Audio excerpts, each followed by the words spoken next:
Good morning, Harry. How are you doing, mate? Morning, I'm very good, thank you. How are you? I am very well, thank you. Very well. I am slowly realising that we only have a week and a bit left until the end of this term. I'm How are you feeling about that? very, very scared and nervous, I'll be honest. I don't think it's a very odd feeling, especially for both you and I being final year, final week and a half of taught learning, and yeah, I've taught university, and then it'll all be over by next Thursday. It will, mate. It will. What are your plans for third term? Slightly annoyingly, I've got my final exam. It's not till the 25th of May. It's on a Saturday as well, which is not particularly fun. So I think my final history essay is due on the 13th of May, and then my final exam isn't until it's an in-person one on the 25th. So it's slightly frustrating. So that'll obviously be taking up a fair chunk. But I think once that final essay's in on the 13th, I think I might, start to ease down a little bit for sure. Yeah, the worst luck I've heard with exams was the previous station manager, George Seymour. He had an exam every one of his birthdays, like for his first 3 years of uni. That's terrible. And even though his birthdays was like on a Saturday and a Sunday, he still managed to have an exam on that day. Saturday exams are awful. I think we're one of the only unis that do it, but it's awful. I must admit, I remember a friend at school who, she was a May birthday, and her first GCSE exam, our first GCSE exam was on her birthday, and I just felt, and it was when she turned 16. Then when she turned 18, we had an A-level exam on her birthday. So either way, she was a bit always having to celebrate her birthday with a back of her mind being exams, which is never fun. No, it's not. It's not. What are your thoughts on exams? Because I'm always under the notion that I believe coursework and essay, I'd say coursework in general is probably a better way of marking someone's knowledge. I mean, obviously it's different when it comes to like medicine students as well, because obviously they need to know pretty much as they can in such a short period, short notice when it comes to like diagnosing patients and whatever. Yeah, I mean, for me personally, I much prefer the coursework style. Most of my work at uni is coursework, because the only exams I have are French, because I do intermodularity with French. So the only times I actually do sit down proper in-person exams is for French reading and, writing and speaking. So for me, it is mostly coursework based, and I much prefer coursework based. I much prefer being able to research something, get really into a topic, spend a good few weeks working on something, and produce something at the end of it and be proud of it. I mean, I was always all right. I did quite well at exams because I'm good at memorizing stuff, which is not really what I don't think education should be about, as much as it played to my advantages at times, just being able to learn a textbook off by heart, and therefore you did well on an exam. I don't think that was a productive way of learning all the time. So in my opinion, I definitely agree with you that coursework style is far better, I think. You mentioned that you like learning and you're pretty good at memorising stuff. Do you think that's helped you with expose quite a bit then? Definitely. I think it means I can kind of like, I think I'm quite good at thinking on my feet and using, I think it's quite important to be able to use what you know and being able to apply it to situations when you're in the heat of the moment. So I think I can do that relatively well, but I still think, in an actual exam, as much as I can do all right at them, and I can give it a good shot, and I can be very good in an exam situation. I don't like the pressure of it coming down to that one moment. Yeah, it's not always the great way to mark things, isn't it? I think you got to feel sorry for those that really don't do well with exams. Yeah, and I think that's the thing that I remember a lot of friends from school who were not, exams weren't their forte. They weren't particularly strong in an exam situation. It's completely understandable. I mean, it's not exactly anyone's idea of heaven, sitting in a sports hall for 2 hours, writing stuff, answering questions and stuff in a very stressful environment surrounded by 200 people. So I always think it almost feels like quite an archaic way of doing things, that we're still doing this in that way in 2024 in schools. I think universities obviously have progressed a bit more, and especially since the pandemic, I think there's a lot more focus on sort of those coursework style, essay style things at uni, which I think is quite nice. Yeah, I think the idea of doing a 24-hour essay as well is quite interesting, because I'm pretty sure, if I'm not mistaken, from what I've heard from conveners and stuff in my first year, that when it was before COVID, they would do the essays within an actual 2-hour period.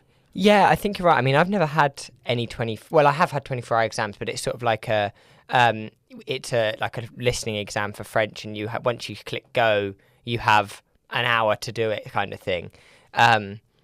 But they're an interesting idea. I mean, I do think there's downfalls to a 24-hour exam because I think some people get very tempted to use the whole 24 hours, which means you're sacrificing your sleep, your eating, and those sort of things. So I think that can be quite unhealthy at times. But I do think it's interesting the way that those sort of things used to be before the pandemic would have been more, more different style of thing, more of a normal exam style. I think it's interesting. Well, I was speaking to my housemates this yesterday. It's the 19th today. I'm pretty sure it's the 16th of March, 4 years ago, that we had our lockdown. Yeah, well, I remember this quite well because obviously birthday 16th of March, so I remember it quite well. I remember that being the day because I'd had a party on the 14th and we'd sort of been told, you can keep going as usual. And then I remember on this Monday, it was Monday the 16th, I'd had my first driving lesson because I'd just turned 17. I remember being told it was like we're not going into lockdown, but you should start trying to avoid unnecessary contact. And then I remember the Wednesday, the 18th. So, 4 years ago yesterday was when all schools closed. And then, they announced all schools were closing. And then I think on the 20th was when we went into... 20th. So tomorrow would be 4 years ago. Oh, my God. Which is mad. That is mad, man. Did you ever get a chance to finish your driving?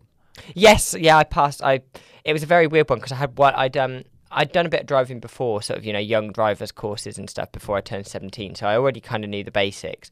Had my first lesson when I was on my 17th birthday, then just had to stop straight away. So it was quite hard. So I just kind of stopped completely. And then I think it was sort of when they allowed us to do driving lessons again come sort of July, I think it was, of 2020, I started going back to them, but it was obviously masks on, hand sanitizer. I think I had to wear plastic gloves and all those sort of precautions. But I was very lucky my dad could take me out as well and he took me driving a lot and, sit with me and whilst I was in the car. And it meant whilst we were, in restrictions and I couldn't do driving lessons that I was still getting practice because I'd do the run to the shops, I'd drive to the shops with my dad. When we were still in school, I'd do the school run with my dad every day. So it was really helpful to have that because I think that meant I think I had 3 cancelled driving tests because of the pandemic. I think every single time they kept getting cancelled because of restrictions. I think I had one in September 2020 that got cancelled, one in January 21 and then one in March 21 and then I finally got one in June 21. 1st of June. And then I passed with flying colours. So that was and it was, to be fair, I was very lucky because it was a very easy test route because it was the exact route basically that I'd taken to school every day. So the test centre was not far from where I live. So and the route on my test was basically the route I'd done 50 times with my dad going to and from school. So it's pretty much bread and butter for you. So it was brilliant. And then there was this one bit where on the route, there's this one bit that sometimes comes up on the tests in our local area because obviously people know the routes generally. And it's a horrible hill start. And I was convinced he was going to, the examiner was going to make me go that way, but thankfully didn't.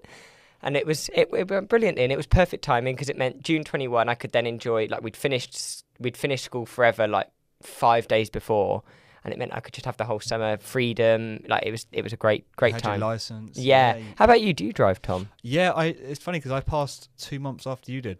Oh wow! So August the 2nd, oh, 2021. Wow. Yeah, it was such a nice feeling because I actually, embarrassingly, I had to admit this. It took me 5 attempts to pass my exam. But when you come from the first exam that I did, I was absolutely terrible. The nerves were killing me on that exam. I did, and it became the last one I did. And I did it with a new instructor. Yeah, because I did the first 4 with an old instructor, and I didn't think I was getting anywhere. And that was just down to I think we were just too close, too friendly with one another. So I wasn't having that balance of someone that's friendly but also is quite strict and trying. You need someone who can be critical and tell you where you're going wrong, and sometimes when you're very friendly with someone that can be quite difficult. Exactly. And I went with a new guy and I passed first time with him. Brilliant. Which was great. And it was just that weight off your shoulders, isn't it? Really? Yeah, it is. I know when we finish uni, we don't have to worry about saving up money to do driving or anything. It's just getting more expensive. Exactly. It's a really expensive thing, so it's just good that we've got it done. But yeah, it's weird.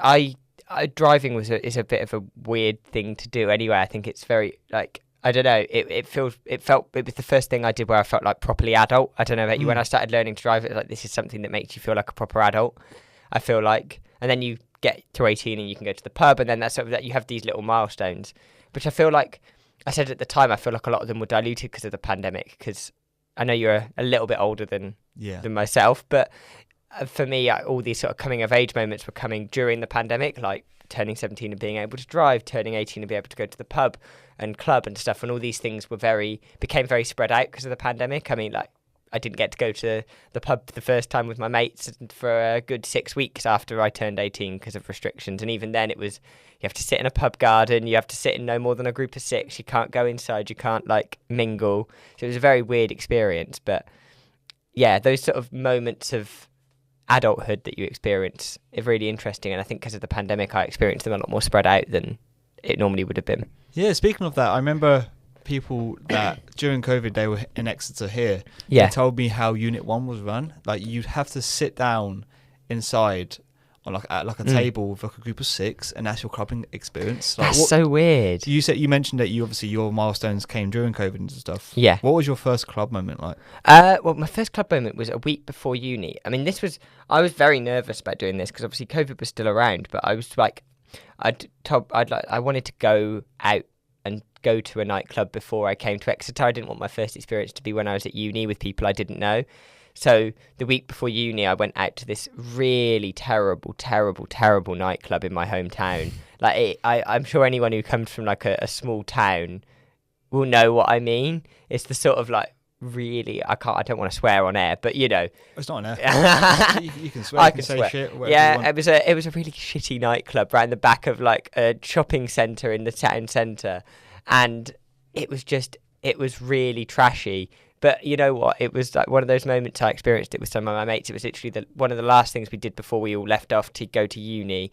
And it was a nice last thing to do. And nice, I think it gave me more confidence when I came to Exeter. I mean, my first Exeter clubbing experience was Unit 1 on the very first night of uni, which again was slightly trashy. Kind of gave me the exact same vibes. And I thought, oh, so this is clubbing. It's like trashy nightclubs with like one big dance floor in the middle where everyone's like, and they play terrible remixes of terrible pop songs, which to be fair is pretty much sums up nightclubbing in Exeter pretty firmly until I found Timepiece. But yeah, it was a weird experience because I know you're not really a clubbing man, Tom, and I don't blame you, quite honestly. No, I've not actually been clubbing since the 3rd of December 2022. That was the X-Media Christmas ball, wasn't it? I've heard all about that. Yes, that was an interesting night. I'm actually going out this Friday. Oh, wow. To celebrate a friend's birthday. I know it's funny because you had your birthday Saturday and you tried to convince me to come to T.W.T.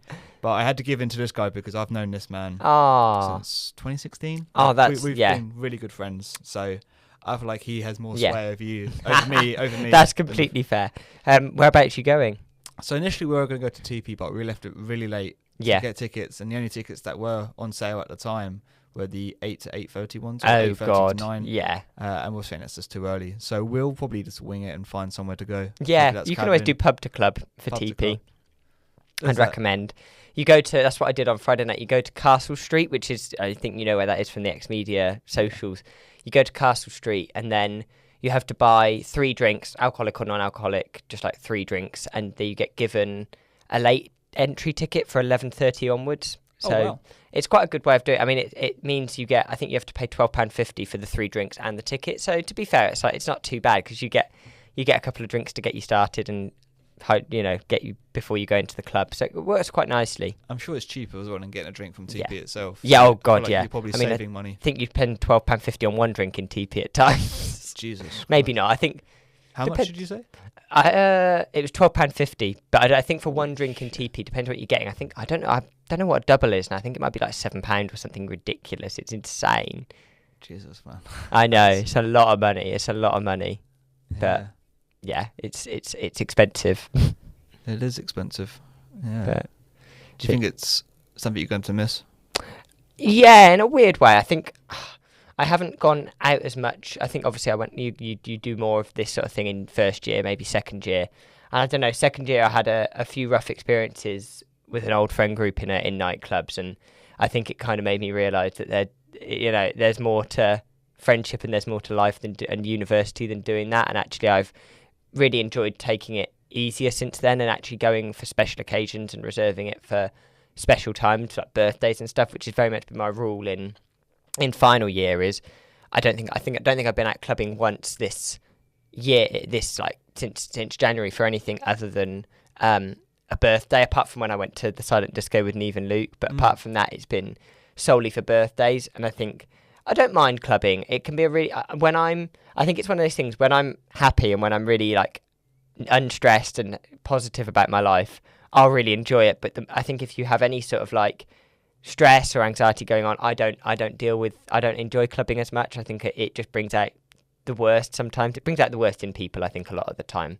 Definitely drinking. Yeah. Definitely drinking. That's one of the reasons why I don't drink, because when I was younger, I couldn't handle my drink. Yeah. Let's be honest. I had when I was in a relationship, my first relationship, I was very, very insecure, and drinking does not help that. No, I completely understand. I have the same. Like, sometimes a lot of people will go, so you drink to give yourself confidence and big yourself up. And I think I always say drink just heightens whatever emotion you're feeling at that time. So if you're feeling really upbeat and happy about and positive about your life, which to be fair was a case of, there's been cases where I've drank and I've had a great time because I've been feeling really happy and upbeat, and it's enhanced that even further. But I think drink can really like heighten any negative emotions as well. So like you said, like insecure, when you're feeling a bit insecure about yourself and you've got worries going on, it's only natural that you drink, and it's going to make that feel worse, and you're going to be hyper aware of that even to sort of a higher degree than if you weren't drinking. So I agree. I completely agree with you there and completely understand. And then you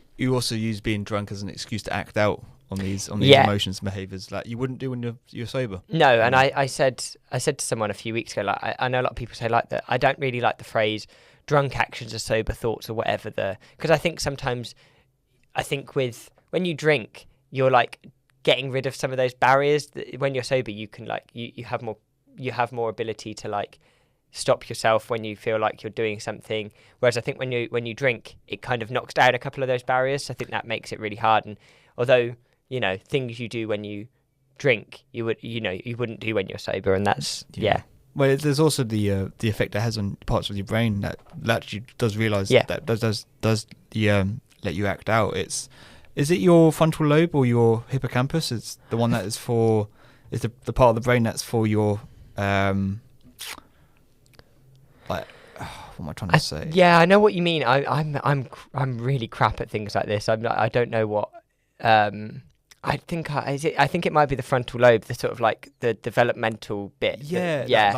That's what, when it's activated, it sort of forces you not to be an idiot, basically. Yeah, and exactly. When you drink, it sort of inhibits that frontal lobe, the activity in the frontal lobe. Yeah, it's crazy, isn't it? Really, like when you get older, you realise how certain things affect you and how much they do affect you as well. And I think as you get older, you sometimes handle things like drink worse as well. I think you start to notice you can't deal with it as well as you thought you could.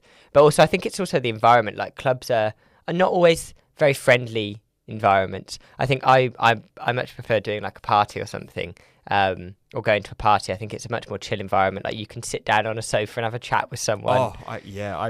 I remember last year when I got high for the first time.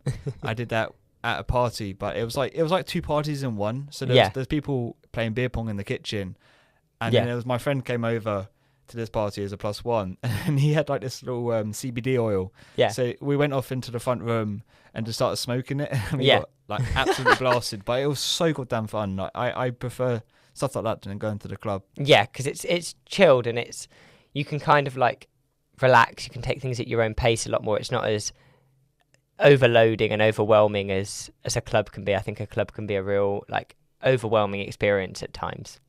I think it's more the social interactions that we'll miss from uni. Yeah, I agree. Then it will be like things like the club and stuff.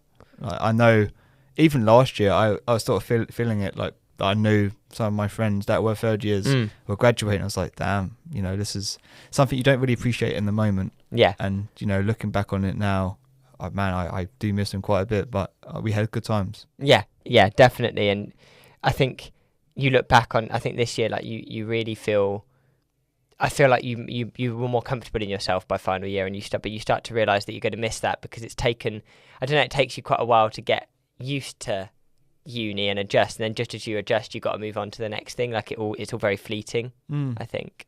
Yeah. Have I asked you what your plans are after uni? Yes, I'm hoping. Well, I'm still waiting to hear back from the BBC. I got to the final stage of their journalist apprentice. So I'm hoping, if that pulls through, that'd be brilliant, because that'd be the dream. Fingers crossed, mate. Fingers crossed. I'm hoping. But ideally, going into something journalism, media related, unsurprisingly, entering that sort of world and seeing what I can do. But obviously, it's very hard to break into. But I'm sure I can manage it. Like, it's just also recognizing we're only at the start of our careers. We're only early 20s. Like, we've got time to make things work and figure things out. Yeah. Where did your interest in journalism always been? Has it always been a thing since you came to uni, or was it before uni? Yeah, it's a weird thing. I've always had it at the back of my mind as something I'd love to do with my life. Like, it's always been something I thought of, and I've sort of said to myself, that I'd love to do journalism. And I had sort of an interest in it from a young age, watching sort of the BBC News and all that sort of stuff. And it was I really enjoyed that. But it was almost like I always never had one career in mind coming to uni. It was almost like I had a lot of different areas of interest. I could have gone into something maybe politics or policy based, something more academia based, journalism, foreign affairs and diplomacy. And I think it took coming to university, joining Expose, seeing what the journalism path offered, to realise that really was definitely for me. I'd always seen it as an option, but I think university has kind of cemented it as what you want to do, what I really want to do with my life. That's nice. But how about you? What's coming up next year for you yet? It will be applying for graduate jobs. Yeah. Graduate schemes, whatever is out there. To be honest with you, I'm not particularly limiting myself to one career field. It's just finding whatever job comes my way, because I really want to just use that time to save the money that I make from this job and try other things. I wanted to get into martial arts. I think it was jiu-jitsu. Okay. Jiu-jitsu is one that has definitely, been promoted quite a bit, and something that I would definitely like to try. Even the stuff with the XTV stuff, like the stuff we do with cameras, maybe buying a camera and trying something with YouTube. There's so many things that we can do, and like you said, we're in our 20s. We've got time. And it's about making most of the time to do dumb shit and make mistakes and really try new things. And there's so many new careers out there, and the possibilities with tech and social media and everything are sort of endless with regard to what you can do with them. So it's really interesting to see what can come of that, and things like the YouTube. Yeah, the YouTube. I sound like such a boomer there. I don't know what I was going to say. I was going to sound older than me. That's the YouTube channels and stuff like that are really a new way of making a career, and also the new way of the creative industries. I mean, both you and I feel like, being ex-media, we are sort of surrounded by people interested in the creative industries, arts, media, that sort of stuff. And I think it's really interesting to see how it's evolved and become something new thanks to technology, and creative industries, I think, have become a lot more accessible because of that. I think that's a real positive. Just crazy to think where we'll be in 10 years' time. It is. I know there's a lot of, obviously, there's a lot of understandable panic around sort of artificial intelligence and stuff like that, and a lot of it goes over my head. It's stuff that I don't understand well enough, and kind of just like, there's certain things in life you've just got to accept that you might not always understand. But I think you also see some amazing opportunities coming up, and people are able to do things that they want to do a lot more now, even if things aren't, the world isn't in the best place at the moment. There are still so many opportunities out there for people to engage in the stuff they want to do. Absolutely. I'm actually quite curious, because you said the journalism thing is something that you enjoy. I'm reading American Prometheus, so the Oppenheimer, the book on Oppenheimer, and I was discussing it actually this morning with one of my housemates, how impressive all that research that the authors have done goes into, how much it goes into that book. Do you think you would ever find yourself writing a book yourself? It's interesting. It's one thing it's almost a bucket list thing, I think, to be on a book, have a published book, or published have something that's published with your name on it that isn't a newspaper article. I could see myself doing that. I think it'd be something I'd do later in my life. I don't think I would make necessarily a whole career out of it. I think it might be something that I'd do as a side project, because sometimes it's nice to have a career going, and then I know a lot of people, a lot of sort of journalists in particular, will then write on the side and write a book on the side, whether that's fiction, non-fiction.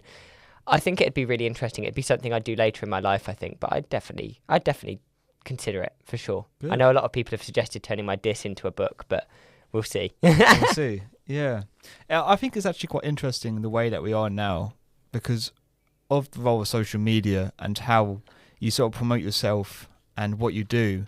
I feel like you're less likely to have a book written about you. Yeah. Yeah, and when you think about it, the 20th century, obviously they had no social media, and they sort of rely on us to research them. Yeah. And write books about them. It's interesting how it's going to change, because books nowadays are probably written by their autobiographies, aren't they? Autobiographies, the one that's written by the person themselves. Yeah, right? yeah, autobiographies. Yeah, and biographies written by someone else about them. Yeah, because now most autobiographies are more just those cliche self-help books, aren't they? Yeah, I think some of them can be really effective, and there's sort of this. I do notice there's this sort of new style autobiography where it's sort of like how you do this. Like I was a big Formula One fan. I think of like Jenson Button. I think that I did a sort of an autobiographical thing, which was like how to be an F1 driver. I know Adrian Newey, who's sort of the greatest engineer in Formula One of all time, has done a book like how to build an F1 car, and that's sort of a new style of. I know you've seen it a lot with other areas and other fields, that it's sort of a new style of autobiography where it's sort of like using their expertise and using their life experience to demonstrating it through a sort of as you said, like a self-help style thing, which I think can be a really interesting way of reading it sometimes. I think it can be maybe a bit less personal than the traditional style of autobiography, but I think it can be really interesting as well. Have you got a favourite biography book? Autobiography? No, biography even. I can't think of any off the top of my head. I need to like scour my head. I'm sort of like mentally scanning my bookshelves at home to think of stuff. I haven't read an autobiography in a while. I did like the Jenson Button one that I said about earlier. I thought that was really. There was a really good one I read a good few years ago now, which was Robert Webb, the actor and comedian who was in Peep Show. He's a double act with David. He did double act with David Mitchell, and he wrote a book about how not to be a boy, sort of about sort of gender and growing up and not conforming to like male stereotypes and stuff like that. So that was really interesting. There was another one that popped into my head that's now disappeared, but yeah, those sort of things stand out for me, and I quite like that. How about you? Me, it would be David Goggins' Yes. Can't Hurt Me. The book that I used. I remember you talking about that. Yeah, the book literally changed pretty much. Well, it didn't change my life, but I put the ideas in my head on how to change your life, and it was both a very brutal read in terms of what you need to do and how uncomfortable you need to get with yourself to become a better person or try to become a better person.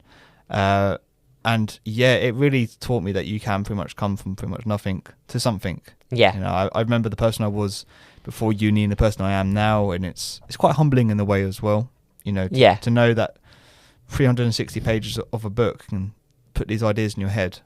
You know, it's brilliant. The guy, he'd always be probably my favourite biography. Yeah. And I think it will take a lot in a book to change my mind on that. Yeah. They are an interesting concept, and I remember reading your article about the David Goggins one, and it sounds really interesting. I know there's a lot of that sort of style of book. I quite like memoirs can be really interesting, and they're sort of like that sort of the style of other sort of style of autobiography that I can think about, sort of like memoir style thing. I think it's really interesting when they carry a bigger message as well, and I think sort of you associate autobiographies with just being like a Wikipedia entry on someone's life, but written by them, or like a biography is like a Wikipedia article on someone. But really, I think a lot of the time they're written to carry a specific message, and they're written to show people a certain. I think you like with the David Goggins one. I haven't read it myself, but sort of how you've talked about it, it's very much meant to stimulate those sort of thoughts that you've had, and stimulate that sort of life-changing experience that you've had as a result of reading it. And I think that's kind of they're not just a factual description of events, they have meaning behind them. Yeah, they do. I mean, obviously there's always a time when they can lie as well. I mean, yes. Oh yeah, without a doubt. An extreme example would be Mein Kampf, of course. Of course. Yeah, that's quite an extreme example. Do you know, it does sound weird, but I would actually be interested to read the book itself. I think so, because I think, you can look at it with a historical lens. As a historian, I think you need to look at your primary sources, and that's a classic primary source, I think. So I think, I agree with you. Have you read the book? I haven't. No, I haven't studied that period of.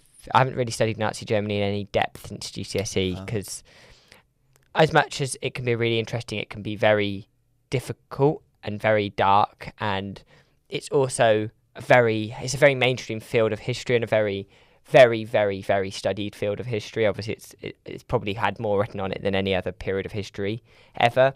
So I think it's quite nice to diversify whilst I'm at uni, rather than going along with there's been a lot. Whilst I'm at uni, I might as well make the most of being able to do modules in all sorts of different areas. So I haven't studied that period and I haven't read it, but I think if I was ever, working on a certain project that was based on that period of history, Nazi Germany, I think it would obviously be something I'd consider looking at as a primary source and researching, because I think it's important you understand those sort of things, and not necessarily understand and empathise with it at all, but be able to understand what was going on and what the motives were and what the sort of historical background was to this, and what basically the most evil dictator of all time was doing and saying, and his mentality towards things. Because I think it's important that we use that as a primary source to consider what was going on. Well, it's also fascinating to know that a little book like this has had such. Well, it's not obviously the key influence. It's one of several key influences in terms of how Nazi Germany became a thing. What would you say has been your favourite part of history then to look at? I really like the bit where social and political overlap, and that's sort of what my disc kind of is. Sort of that's where social and cultural history overlap with political ideas and actions and events.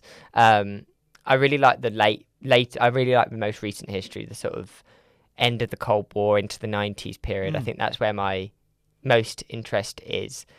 Ironically, the period that's closest to the current day, which is always really interesting. I always really enjoy that because I think it's a really important turning point, and it also means you can get a lot of first-hand testimonies, and you can actually speak to people who were alive at that time.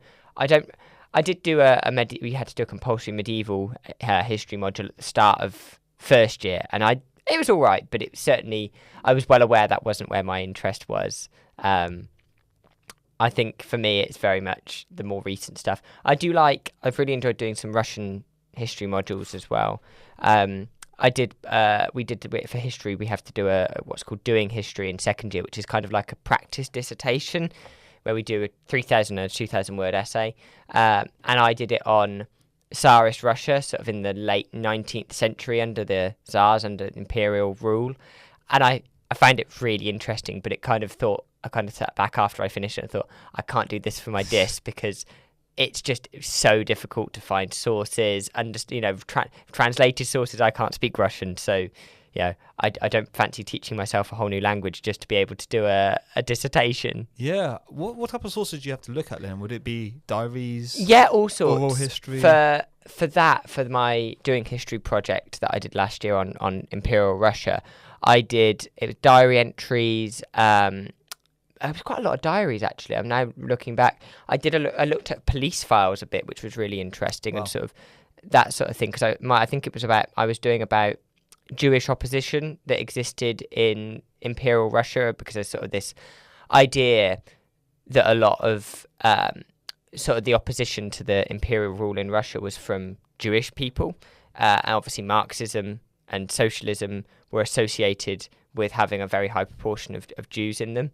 Of Jews in those movements. So I wanted to explore how their role in opposition in Russia, why they played such an important role. And it was really interesting, but it meant I was looking at sort of police files, but secret diaries, stuff like that, because there wasn't that much out there. So I was really sort of scrounging around for sources. I did actually look at autobiography. I looked at Trotsky's autobiography, which was really interesting. But for my dissertation, I've kind of taken a completely different route because I'm doing it on the 80s, and I actually did oral history and actually did the interviews myself, which was really interesting. So that's a completely different spectrum because I'm getting those first-hand lived experiences, which is really nice. That's Leon Trotsky, right? Yes, Leon Trotsky. The one who was murdered by Stalin? Murdered by a pickaxe in Mexico City. Oh, really? Yes. Well, ice axe or ice... Yeah, he was murdered not by Stalin, but by one of Stalin's agents in 1937, wow. I want to say, maybe earlier. I would have known a year ago, but I've forgotten now. Why was he murdered again? So, brief potted history of Soviet early Union. communist Russia was that 1917, obviously the Russian Revolution, the Bolsheviks, the communists come to power under Lenin. There's a bit of a civil war, to say the least, and then they hold power. Lenin dies in 1924, and there's this kind of like big leadership battle of who's going to be his successor. And the main two, there's a lot of people who were trying to, but the main two were Joseph Stalin and Leon Trotsky, both coming from very different perspectives, in that Stalin was very much a nationalist, Trotsky was very much an internationalist who wanted to spread the revolution. Stalin ended up winning the power battle, the power struggle, took over and basically turned Soviet Union into his personal dictatorship, and that meant that he wanted to get rid of any opposition and would murder his opponents. So he murdered Trotsky when he was in exile. Yeah, Stalin as a figure himself is scary. I think it's scary because it's. Sorry to cut you off. That's all right. But it was something that I never actually knew until I came to uni, or before I came to uni, that he was, a dictator. Which is, it's crazy to think that for 20 plus years of my life, I've always thought he was a good guy. Yeah, it's weird. It's because obviously, I think in the UK we have this mythology around World War II in particular. Both World Wars, I think, in the British. So I'm getting very historical theory based, but sort of in the British national consciousness in our imagined community in the UK, we're very much based around World War I and World War II have a massive importance in how we remember everything. Think of the way that the country still comes to a standstill for like Armistice Day, for example.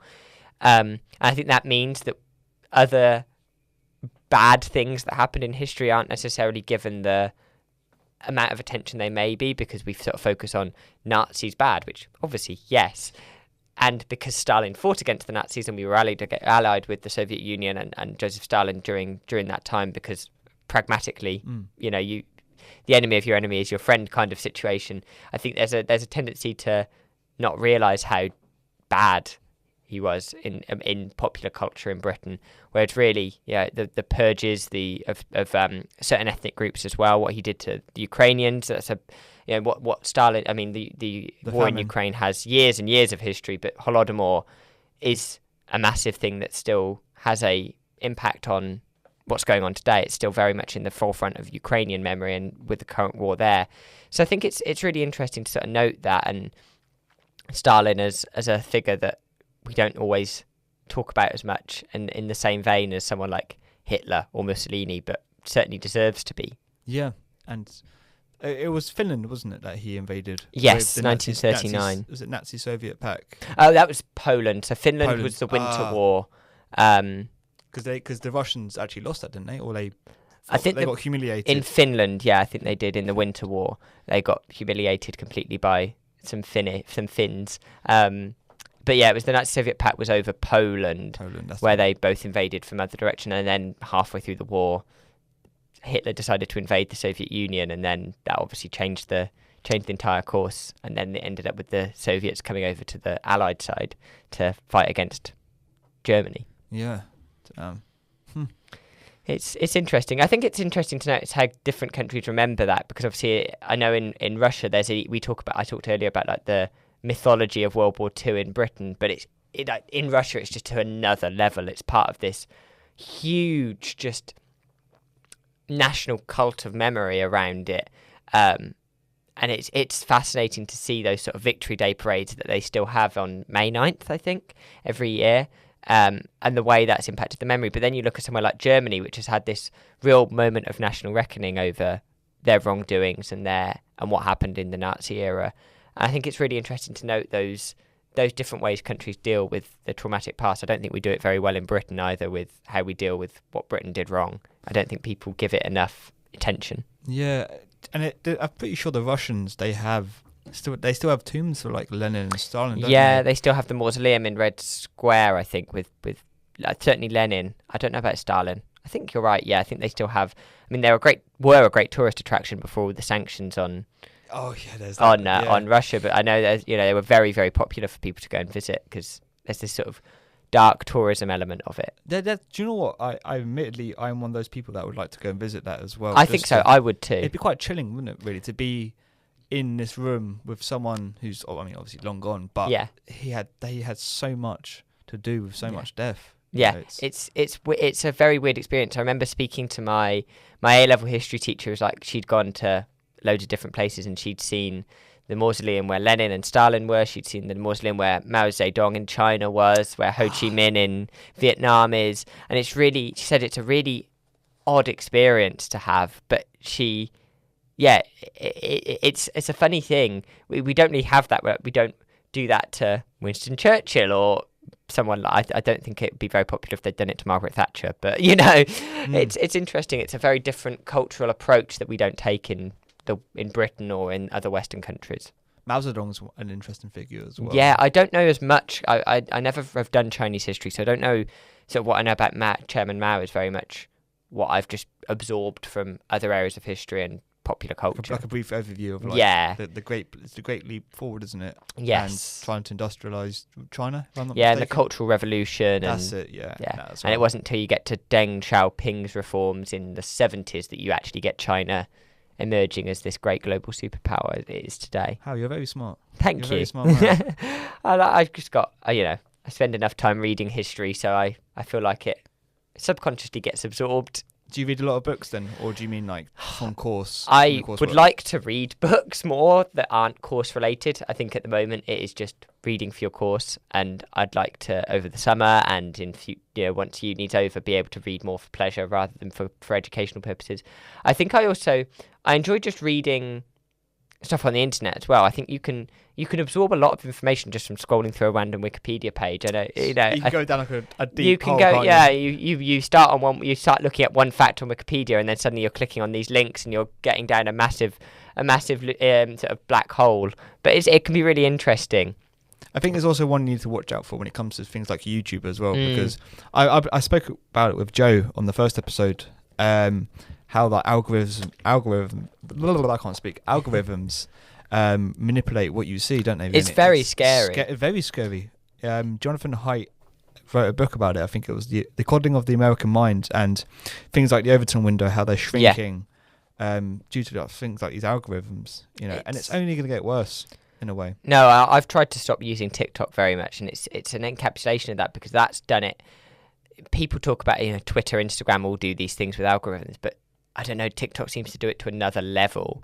In that I will literally say something to someone in person and suddenly it appears, and it becomes. I don't want to get into conspiracy theories about. I don't think you'd be saying anything that's a conspiracy theory. I would back you, and I would say it's just there's been a couple of and I think it also mentally I think it can be really damaging as well, because if you're feeling a bit down and you see a TikTok that's about something depressing or about I see this a lot when I've had times when I've been felt a bit down. I've interacted with stuff on social media that's sort of about negative emotions and about negativity, but then the algorithm means you're seeing that constantly, and it can become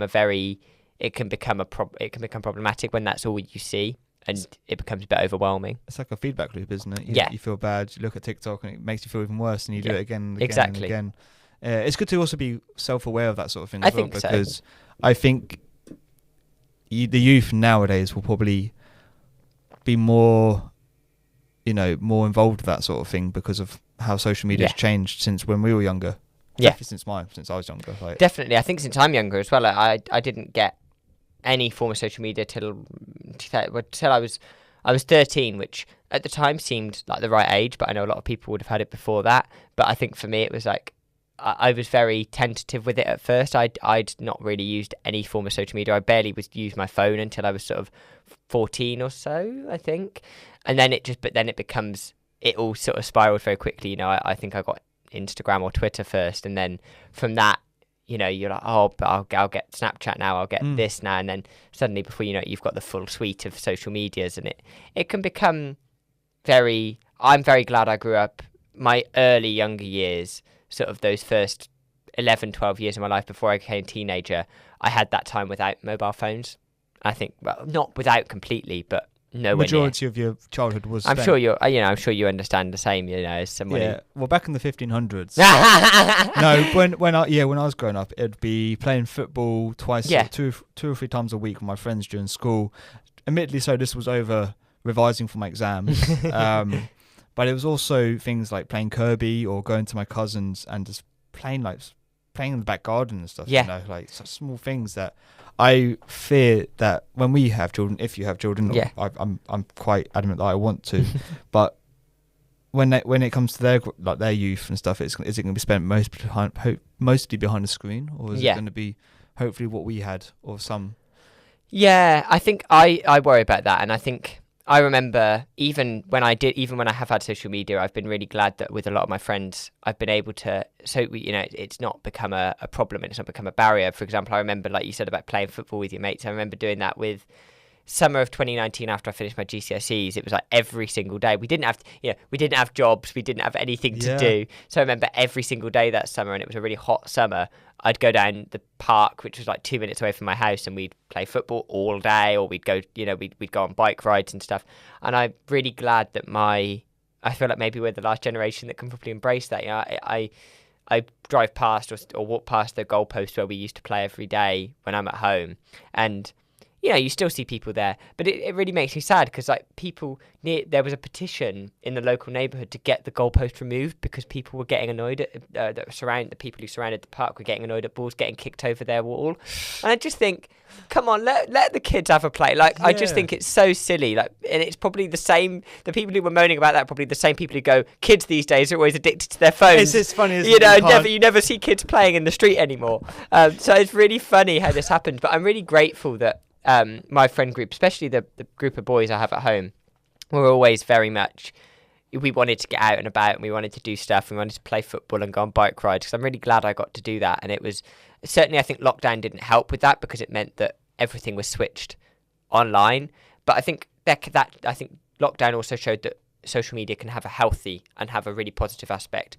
And I remember I turned off the screen time notifications on my phone during lockdown because I was like, I shouldn't feel guilty if I spend 4 hours on FaceTime with a friend that I haven't seen in 4 months. And I didn't want the screen time notifications to make me feel guilty for that and, those sort of things. So I think it can be a really positive way of staying connected with people. I've got to give her a shout out on this subject is Gracie, because I speak to her every single day since she's been in Spain, and it's been a really lovely way. I think if it weren't for social media, I wouldn't have been able to do that. And so I'm very grateful for being able to stay in touch with her all the time. Yeah, she's lovely, Gracie. Yeah.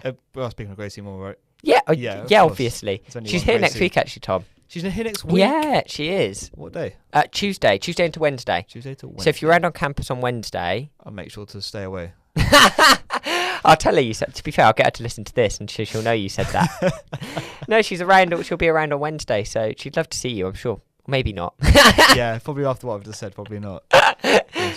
Yeah. But I am grateful for some aspects of social media, others not so much. Because I know you are not an Instagram man, are you, Tom? You stay away from all that sort of stuff. Yeah, I only use it to post this. I call it a post and ghost account. So basically, I'd literally just post something and I just don't go back on it until I next post something again. Yeah.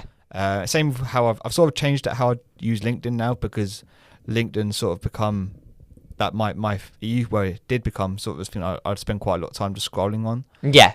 So I've done the same sort of thing. If I'm updating something or posting something, or if I need to use it for a job, I'm using it with an intention. I think that's the approach I take to both LinkedIn and Twitter, really, because I mean, before Elon Musk took it over, I really loved Twitter. I thought it was such a good platform, and it can still be. I really love. I love Formula One. I love following the races on there. It gives me extra information. It gives you that sense of community when you're following it with people and you're seeing people share it, and I think it can be really positive for that. But like you said with LinkedIn and using it as like that sort of ghost account, I think I do that for the most part. I don't really like scrolling on it, so I think it can be really, because there are really helpful uses of social media, like you said about marketing and your Instagram account for this podcast. But I think it can also be very, very dangerous when you get into that doom scrolling. Very dangerous. It also it's a cliched thing to say nowadays about social media and how it affects you, but it was always that comparison of you to someone else's life. Do you know? Yeah, exactly. And you are constantly in those depths and in that sort of like deepness of social media, and it can become very dangerous, I think. But like you said, it has the benefits of being able to reach out to people that are so far away. I'm reaching out to friends who are back home, and when I go back home at the end of April, I really cannot wait to see these people, because these are friends that I've grown up with and played football with when I was younger, and we've all we've not really gone our separate ways. I feel like you could say gone your own way, but that's just life, really, isn't it? Yeah, it's more of just that we've just all grown up and done our own thing, and I look forward to being able to catch up with them, because I've got friends now who've actually moved in together, and that's that's beautiful to see. You know, hey, my one of my best mates growing up has got him and his girlfriend have moved into a house together. They've been together for like 8 years. You know, it's crazy. Yeah, it is. It's insane to see, but I think you said about how social media can really help you keep those relationships open with people and keep in touch with people. And I think it's really true because obviously we're all at uni now, and keeping in touch with home friends and staying connected can be really important. And knowing what's going on in their lives and reaching out to them when you need it and when they need it can be really powerful. But you're right. It's funny when you then see people moving in together, and I've had that with a couple of friends at home who are in relationships, and they're one friend in particular who's basically like seems like she's 10 years ahead of the rest of us. Got a job, got a dog, got a dog. Oh. Yeah, they've lived the life already. They've got a house. They're sorted, and it's mad to me to see. But yeah, it's funny how life happens like that. Like she's 21 and is at that point of her life. I think it will take a good another 8 to 10 years for me to get that point in my life. I don't. I feel like there's someone out there for you, Harry. Oh, I'm sure there is. But in terms of like settling down like that, I just find it mad to think that it would happen. That I think for me, it's like seeing friends like that, and it's like, wow, that's now that won't happen for me for a while. I'm not.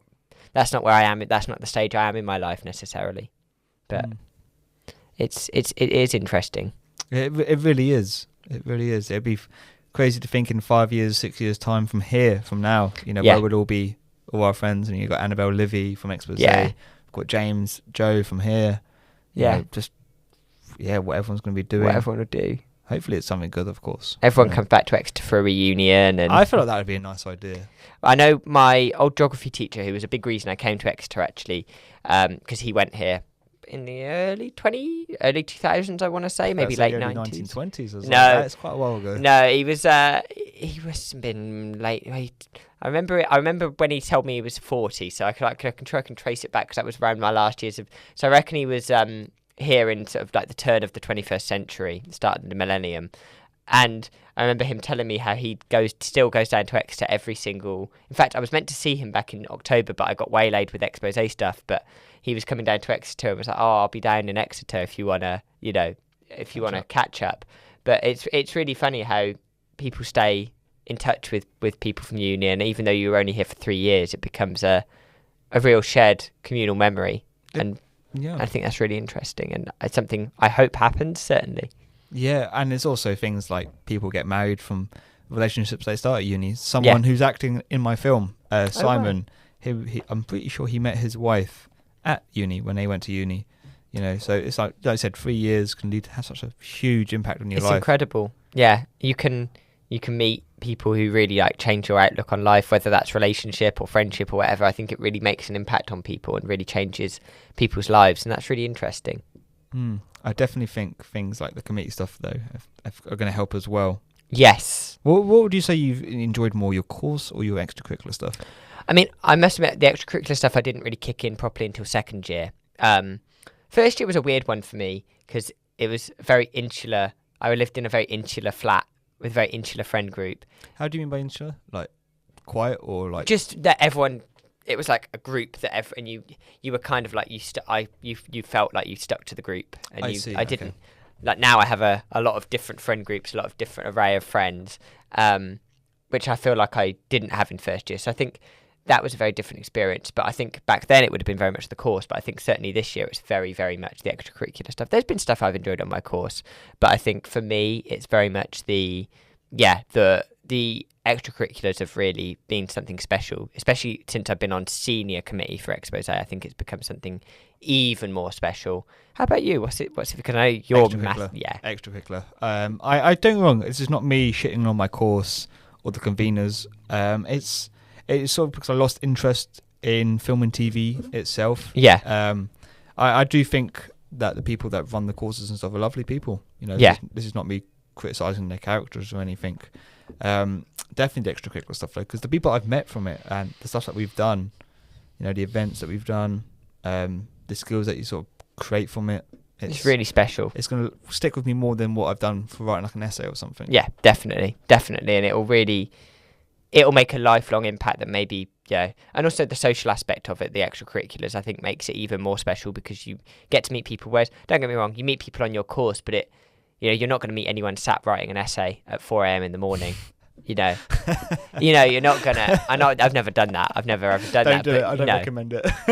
But you're not gonna meet a lifelong friend doing that. You might meet someone in your seminar. I know, my friend Luke, although I did meet him through my first year accommodation, was also on my course. Luke? Neves other half. Yeah.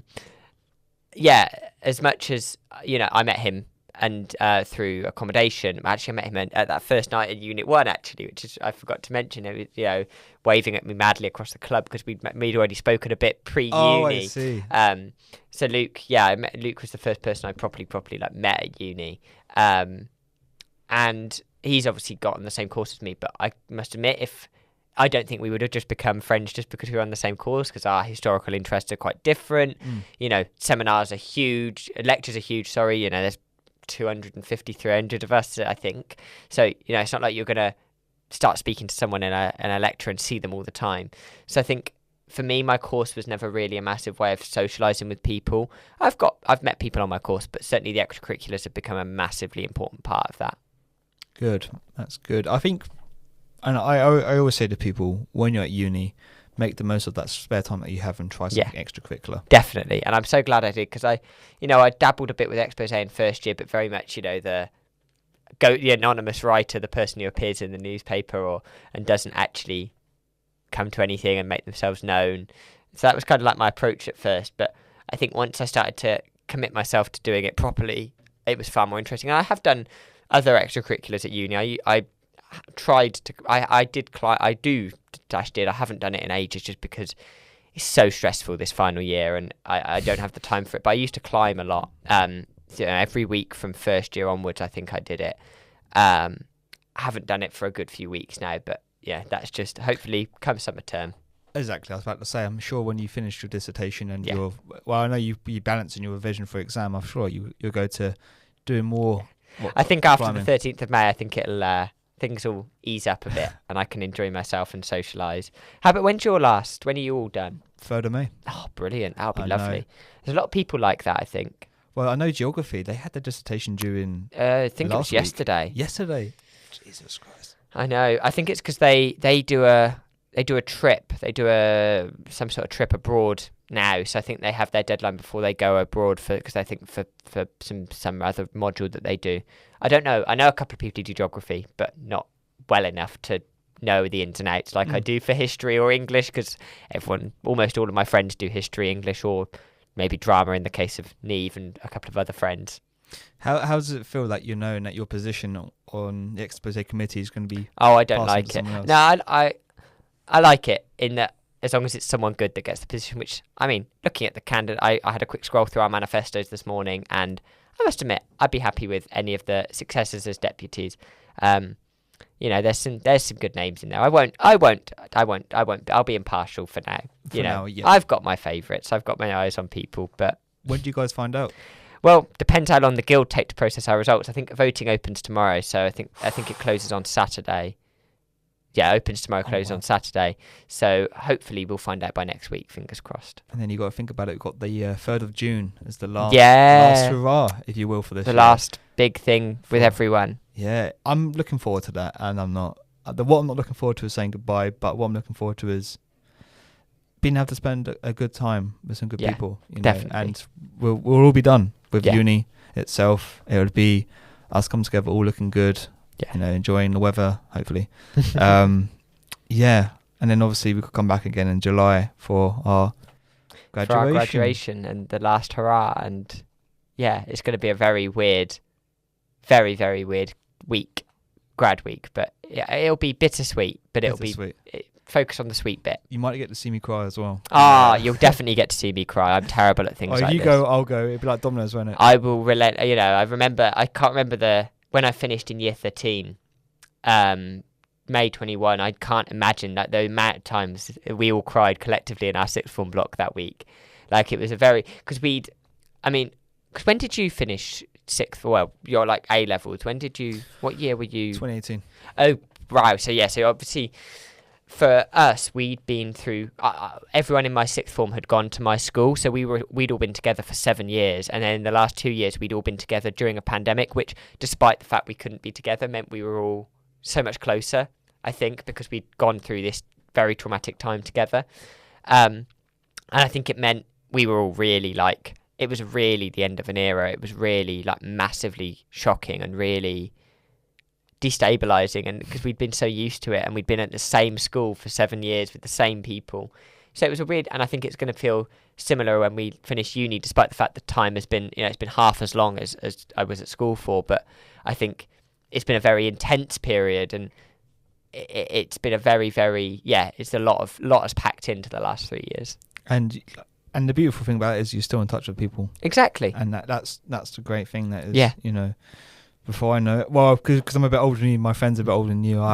It would be crazy to know that one day one of them's going to say, "Oh, I'll get married." Yeah. Or here's an invitation, or do you want to be my best man? Yeah, or something like that. And wow, it doesn't frighten me, because you got to really accept that life will always keep moving on, and you can't really sit, you can't stay as one, can you? You got to keep going and keep going, and to know that one day someone's going to have a kid on the way. That's when you know. I know, it's insane. I mean, I figured out the other day it's 10 years this year that I would have started secondary school. So obviously a lot of my friendships now, because a lot of them were formed in the early days of year 7 and stuff, a lot of those people I've now known for a decade. I mean, some even longer, because some of them I went to primary, a couple, I think there's 3 or 4 I went to primary school with. So it's just insane to think that some of these people I've known for a decade, some of these people I've known for nearly 20 years. It's just insane to me. So yeah, it's really, it's going to be weird when the first one. I mean, we've all got our bets in our friendship, because we're a very close-knit friendship group at home. We all still come together very regularly, and there's a good sort of 15, 20 of us who still will come together. I'm actually doing a big party when I go back to home to Newbury with them, which will be really lovely. But we're all sort of have our bets of who's going to be the first one to get married, who's going to be the first one to have a baby. May I assume it's the couple that have the couple that are 10 years ahead of you guys? Well, yeah. There's a few long-term couples in our friend group. There's one of actually, how long have they been going out? It was GCSE, so it would have been, they're approaching their 5-year anniversary in a couple of weeks. In fact, I think it's their 5-year anniversary on the day of my party, so I don't know if they're coming or they're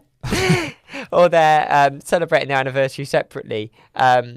But it's just insane, because they'll be been going out for 5 years, which just seems just so unbelievable to me.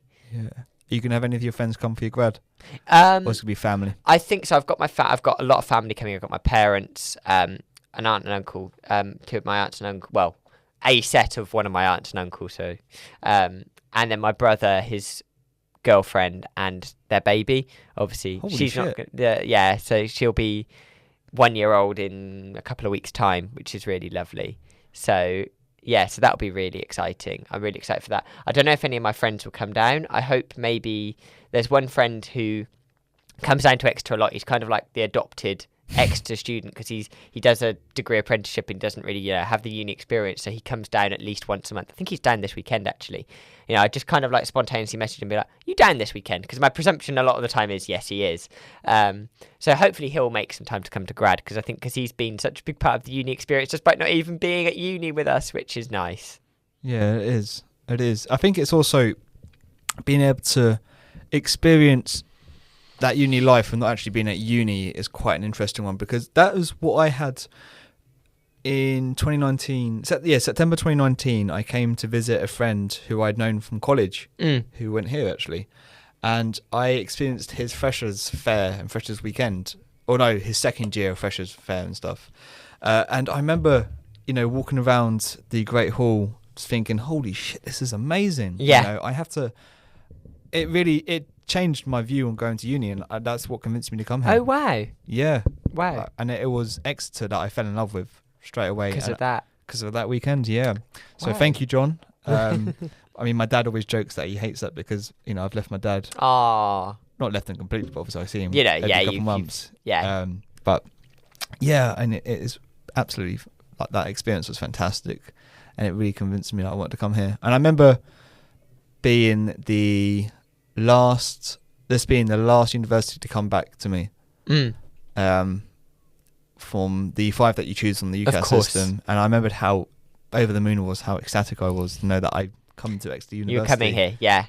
Of course, because I guess you'd already done your A levels, so you were just waiting on an actual unconditional offer. I guess you didn't have the pressure of getting a certain number of A levels, or So mine was different because I did college in 2016 to 18. I did a BTEC, and then after that I did 2 more years of a higher national diploma. Yeah.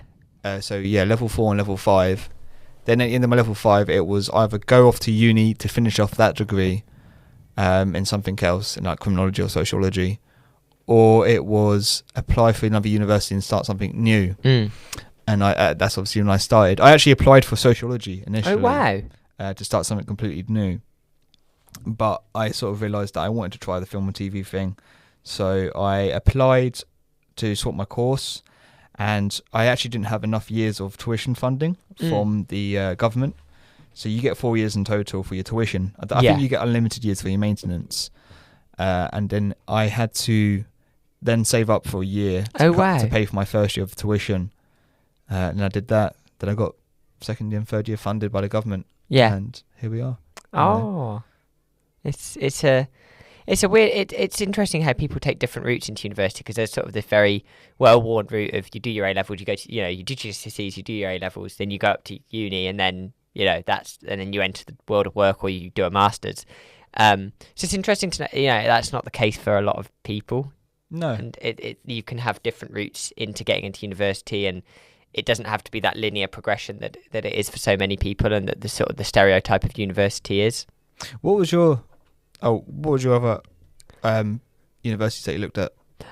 So I was an Oxford reject, which, to be fair, I kind of am quite glad at looking at in hindsight. I think it's probably quite a good thing. I think I would have really struggled there.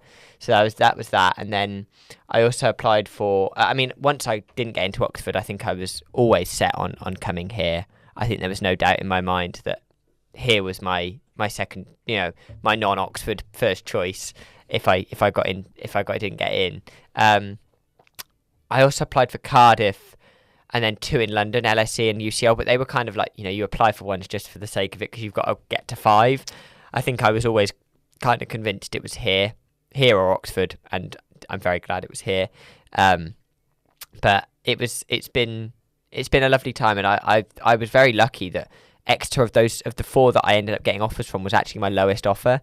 So when it was like put your insurance offer, I was like, well, it was the lowest, so I can't really put an insurance offer, because Exeter was my lowest offer anyway, even though it was the one I really wanted to go to. And to be fair, it was probably, I could have ended up at UCL or LSE, because I think they're maybe slightly more prestigious than Exeter, but I'm very glad I came to Exeter, because I think it may have been a sink or swim in London, and I may have sunk, I think. Yeah, because I know the Oxford and Cambridge universities, their workload is...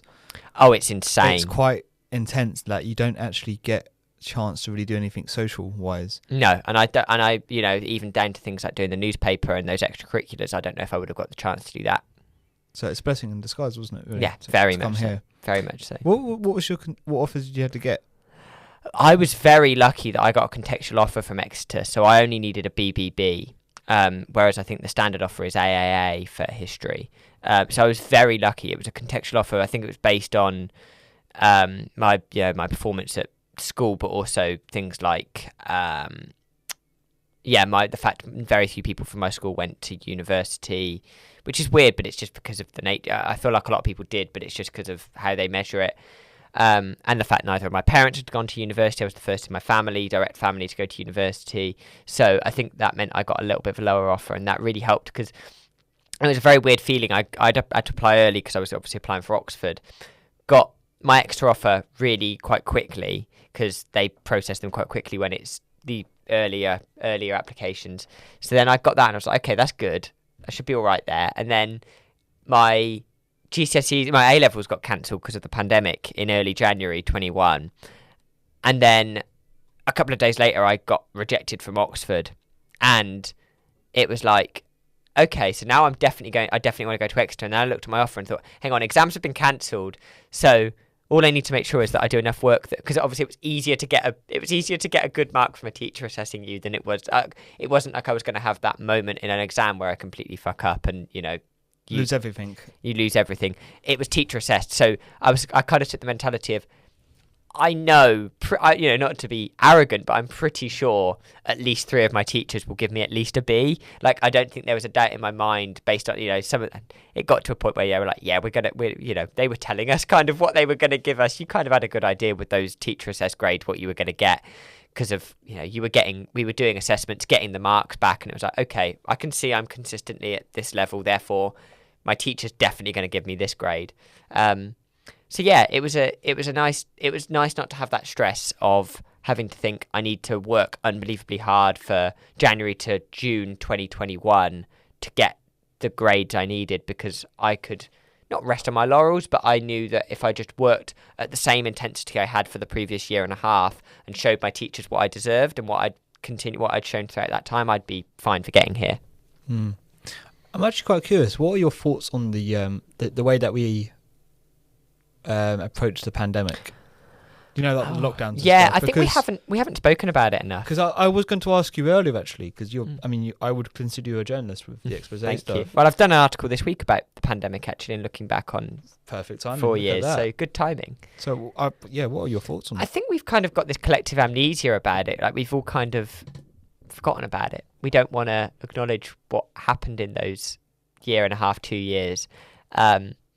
I know I saw something the other day which was like, everyone exaggerates how bad lockdown was because we were only actually in restrictions for like 3 or 4 months in total. Well, maybe a bit longer because, we it were only depends on where you're during the tier restriction as well. Yeah, but they were like, in terms of the actual really, really, really strict national and complete lockdown, it was only 5 or 6 months that we were actually in that sort of really strict measures. But obviously, that's a lot. That's still a very long time. And I think we haven't really dealt with it in the right... I think looking back on it at the time, it was we can criticise the government's approach to it. I think, I'm more willing to give the government a benefit of the doubt for not necessarily knowing how to respond in those early days, because it was completely brand new. We'd never dealt with anything like this in modern history since 1920s. So I think that was sort of an approach to it. But then, you look at the parties they were having in Downing Street, and then that was just outrageous and absolutely disgusting. Yeah, that was my thing. My thing was, it's easy for us to sit here and criticise them when we're not in their position, but when they do shit like that, man, I was listening. I don't listen to the podcast, but I saw a clip on Twitter of, I think it was Ed Balls, the former Labour Shadow Chancellor, talking about the photo of the party that was happening in the Downing Street Garden, and he said that was like possibly the most damaging political photo in British history, because like it just encapsulated what was, and he said from that moment on that it just showed how out of touch these people were, and it's just outrageous to think that was going on whilst we were struggling so much with mental health, with physical health. People were not able to see loved ones, and it's just shocking that was how it was dealt with. I think if you look at the actual policy sense, there were massive mistakes, but in terms of whether we locked down quickly enough, or whether schools should have been opened or not at certain times, I'm more willing to give maybe a bit more of a benefit of the doubt there, because they were trying. These things were changing every minute. You don't know how to. It was constantly evolving. But when you see the disrespect of holding parties in the Prime Minister's residence multiple times, and then the way they tried to lie their way out of it, and the way you remember that. I think it was like I remember the defence of Boris Johnson having a birthday party was like, oh, he had a cake put in front of his face. What did you expect him to do? And it's like, come on, man, come on. That's something like a kid would say. Yeah, it's like, it was, and you hear, I remember there were these stories of like civil servants bringing in luggage loads of alcohol through the back door of 10 Downing Street, and you just think, is that, it just seems like the stuff of Black Mirror or the thick of it, Exactly, yeah, that's a good way of putting it. Black Mirror is a fantastic description of the lockdown stuff that happened. Yeah, man, it's crazy to think that was how they thought of us, really. And even things like the Matt Hancock photo was quite iconic, wasn't it? When he was kissing the other. I mean, the Matt Hancock thing is weird, because obviously that's how he's tried to sort of cultivate his image now, and he's gone on podcasts with his turtleneck and tried to make himself look like socially acceptable and like he's a sensible voice and a commentator. But, that photo was just, it kind of encapsulated everything that was wrong with their attitude. And I mean, how many political scandals there's been on all sides of politics of cheating, but that was certainly a particularly bad one. And then he got invited on. Then he got invited on I'm a Celebrity, and that's sort of like the way he tried to cultivate his image through that is just like it's I don't know. It makes me very unnerved when you see politicians. I know they had it with Farage on I'm a Celeb last year, and there's a boundary, I think, especially when you have active politicians going on these sort of things to try and cultivate their own image. It becomes very dangerous, and there's this culture now that we see politicians as celebrities rather than people in power. And in a way, I said this to someone in the expose office. We were talking about Taylor Swift, which obviously I'm always like, preface this with I have a complete, I don't mind her. I don't have no disrespect for her, but when a celebrity is that big, they need to be treated as almost as a political figure, not as a celebrity, because they have such responsibility with social media and things nowadays. And it's quite scary to realise how people idolise people like Taylor Swift. I be honest, it's not particularly my sort of music. No, me neither. And I like taking a piss and winding Livy and Annabelle up, saying she's overrated. I have to bite my tongue a lot in the expose office. I mean, I'm not expose, so I can sort of come in there and tell her how shit she is, but she's not that bad. I mean, obviously there must be some level of, she's a good quality artist. She has that many people following her, but people idolise and like. It becomes scary because there's things like when people make jokes or critique her stuff on like Twitter and stuff, they get death threats and stuff. Yeah, and I know the guy who did the private jet tracker. It sort of had like a cease and desist and not had legal action taken against him because he did a thing where, because obviously a big thing about Taylor Swift is the carbon footprint of her. Because that's when private jet. The meme spawned, doesn't it? Like when she's like on her couch or something, she takes like a jet to get to the other side. I know a lot of people are like, oh yeah, but she's not the only one who does it. And I'm like, I understand, that's a lot of celebrities do that, but she's the biggest pop star in the world. She has a certain responsibility, and you see other major music acts. I think about Coldplay and all the stuff they've done. They've said they were only going to tour if they could make their tour benefit to the environment rather than have an impact on the environment, negative impact. So you see what the artists like that are doing, and it's kind of sad that other artists don't take that social responsibility in the same way, because if Taylor Swift came out and sort of started saying, I'm going to sell my private jet, I'm going to limit my carbon emissions a lot more, then I think that would make a huge difference in how people look at the climate crisis, for example. And people like that have such an immense amount of power over how society acts that we've never really seen before because of social media. It's not just political figures that have power now. It's people like that. Like the saying goes, with great power comes great responsibility. Exactly. Harry, we are literally about to finish. It's been a pleasure, Tom. Thank you so much for coming on and taking the time. Can you tell people your social media handles, like where can they find you? Yeah, of course. So you can find me on Instagram, although I am private, but if I know you can request me. Well, I know Neve listens to this. Yes, she does. I'm sure she already follows you anyway. So which is at hascraig16. I'm on Twitter. I refuse to call it X. You can follow my journalism account, Harry M. Craig, and then I don't know what else there is nowadays. LinkedIn, that's just Harry Craig. Yeah, that's the standard. But yeah, Harry, man, thank you for coming on. It's been a pleasure. It's been a really, really enjoyable. I've really loved this experience. It's been a nice way to start my day.